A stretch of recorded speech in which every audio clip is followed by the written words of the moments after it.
Il y a un paradoxe dans tout mariage. En même temps, c'est merveilleux. Le prêtre est partagé. S'il a un peu d'expérience, il sait que c'est une aventure redoutable. S'il est débutant, il parle de l'amour, et ça peut agacer parfois ceux qui, des familles, ont de l'âge et de l'expérience en disant « mais l'amour, il en parle, qu'est-ce qu'il en sait? Qu'est-ce qu'il en connaît ?» Eh bien, je suis navré. Je ne peux pas faire autrement que d'évoquer l'amour pour entrer au plus profond du mystère chrétien. Saint Jean, dans le discours après la scène, comme dans ses épîtres, a exactement fait cela. Il a analysé, il est entré au plus profond du mystère de l'amour. Il existe beaucoup, et en même temps, bien, j'ai été surpris, assez peu de témoignages, de textes exceptionnels sur le mystère de l'amour. Tout le monde en parle, toutes les télévisions, mais il y en a assez peu. Je me souviens de la malice avec laquelle le père Festugière, qui a été dominicain, père dominicain, et qui a été un des très grands universitaires. Il avait fait l'école normale supérieure. En même temps, il était dans la classe, si je puis dire, classard, dans la même promotion que Jean Giraudoux, celui qui était devenu ministre de l'Information en 1939. Or, le père Festugière était mobilisé, comme tous les Français de son âge à ce moment-là, il était mobilisé comme seconde classe. Et l'essentiel de ce qui lui revenait à faire, c'était de balayer la cour de la caserne. Quand Giraudoux, son coturne, son copain de normale supérieure, a appris ça, il s'est dit non, ça colle pas, il faut faire quelque chose. Alors, il a fait nommer le père Festugière à la censure. Ils étaient deux à ouvrir les lettres des soldats et puis à les lire et à voir si par hasard les soldats donnaient des détails qui auraient pu être transmis à l'ennemi. Et Giraudoux a ri beaucoup quand le père Festugière lui a raconté ce qui les avait tentés à la censure. Il a dit, tu sais, les lettres d'amoureux, qu'ils soient fiancés, jeunes mariés, se ressemblent tellement l'une à l'autre que 20 fois on a été tenté de remettre la lettre de l'un dans l'enveloppe de l'autre. J'y aurais rien vu, sauf, évidemment, que ce n'étaient pas les mêmes prénoms. Sans ça, c'était toujours la même chose. Rien ne ressemblait plus à une lettre de fiancé qu'une autre lettre de fiancé.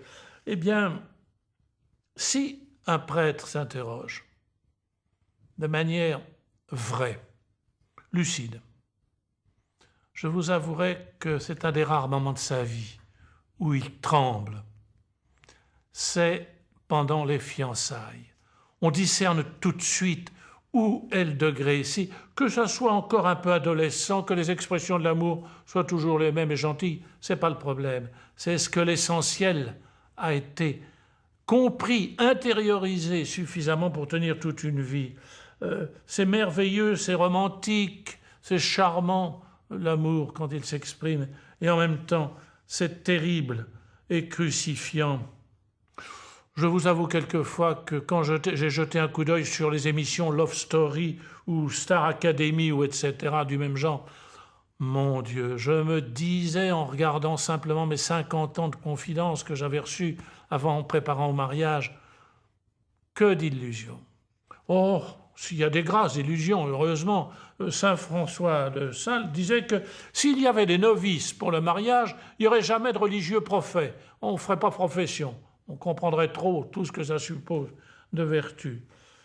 Eh bien, il faut admettre que pour bien parler de l'amour, du mariage, il faut remonter jusqu'au mystère intime de Dieu. C'est une des splendeurs, pour moi, quand je regarde d'autres religions, c'est une des splendeurs de la nouveauté du christianisme. Ce que le christianisme ajoute, il faut remonter, il n'y a que Dieu qui puisse bien parler de l'amour. C'est un mystère qui ne s'éclaire bien que par et en Dieu. On n'en finira jamais de se l'expliquer. Finalement, l'amour, c'est la seule parabole qui explique toutes les autres. L'essentiel de ce qui se passe entre Dieu et nous, entre deux êtres qui sont l'image et le sacrement de Dieu, l'image de ce que Dieu ressent en face de nous, c'est l'amour. Alors il suffit, je vais mettre un titre à notre parabole, c'est toi qui compte. Il faut du temps avant que deux fiancés tout d'un coup découvrent que le secret, c'est cette phrase, c'est toi qui compte. Il faut donc reprendre une nouvelle fois, à nouveau, la Bible. Ça peut être lassant de lire les grands prophètes, et cependant, je ne connais aucun d'eux qui n'ait pas été jusqu'au bout du mystère de l'amour. Quand Isaïe dit cette chose extraordinaire qu'aucune religion n'a jamais dite, ton architecte t'épousera, c'est-à-dire celui qui t'a conçu, celui qui t'a fait, celui qui t'a établi dans l'existence, deviendra ton époux. C'est merveilleux, c'est extraordinaire. Or, les grands prophètes de la Bible sont sobres. Ils sont en même temps très présents, très descriptifs. Quand le prophète Osée compare celle qu'il aime à celle qu'il a trahie, qui est partie au désert, qui a commis des adultères, et Dieu vient lui prendre, j'irai te rechercher au désert. Je n'aurai pas un réflexe comme les hommes l'auraient fait de te chasser, non, moi je viendrai te reprendre. Je te redonnerai ton miel et ton blé, et tu seras encore plus cher à mon cœur, maintenant qu'auparavant. Nous avons rappelé cette phrase décisive, c'est toi qui compte et non pas moi. Autrement dit, l'amour réel, l'amour vrai, c'est du feu.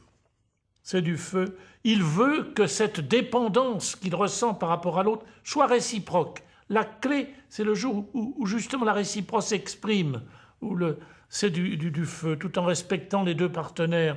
Cela nous amène à scruter à nouveau l'horizon. Comment dire le secret, la structure cachée du plus intime qui lie, qui scelle, qui est le sceau de l'amour, qui est le sceau par le sang, le feu qui couvre sous toutes les paraboles. On pourrait l'appeler la blessure délicieuse, c'est-à-dire cette attente que l'autre me dise que c'est moi qui compte pour lui et que réciproquement je puisse trouver l'espace pour le lui dire. L'amour nous rend un parce qu'il nous unit. Il nous rend deux parce qu'il nous respecte. Il nous rend trois parce qu'il nous dépasse. Voilà tout le secret de l'amour, cette blessure d'accepter d'être dépassé. En dehors de la Sainte Trinité, nous savons bien que cela ne se réalise pas. On ne peut pas être un.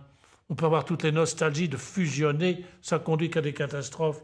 L'amour véritable, on peut rêver d'une certaine fusion, d'une certaine, de ne faire qu'un, mais on reste, de manière indélébile, on reste deux sur terre. Il n'y a que dans la Sainte Trinité où ils partagent tout, même leur existence.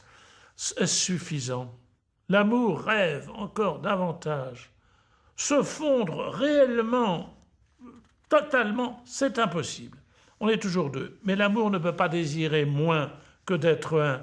L'intimité des consciences, à la limite, ne suffit pas à l'amour. Certains ont dit que l'amour était une invention du Moyen-Âge. Peut-être, sous certains aspects de la délicatesse. Je dirais plutôt que c'est une invention de Dieu.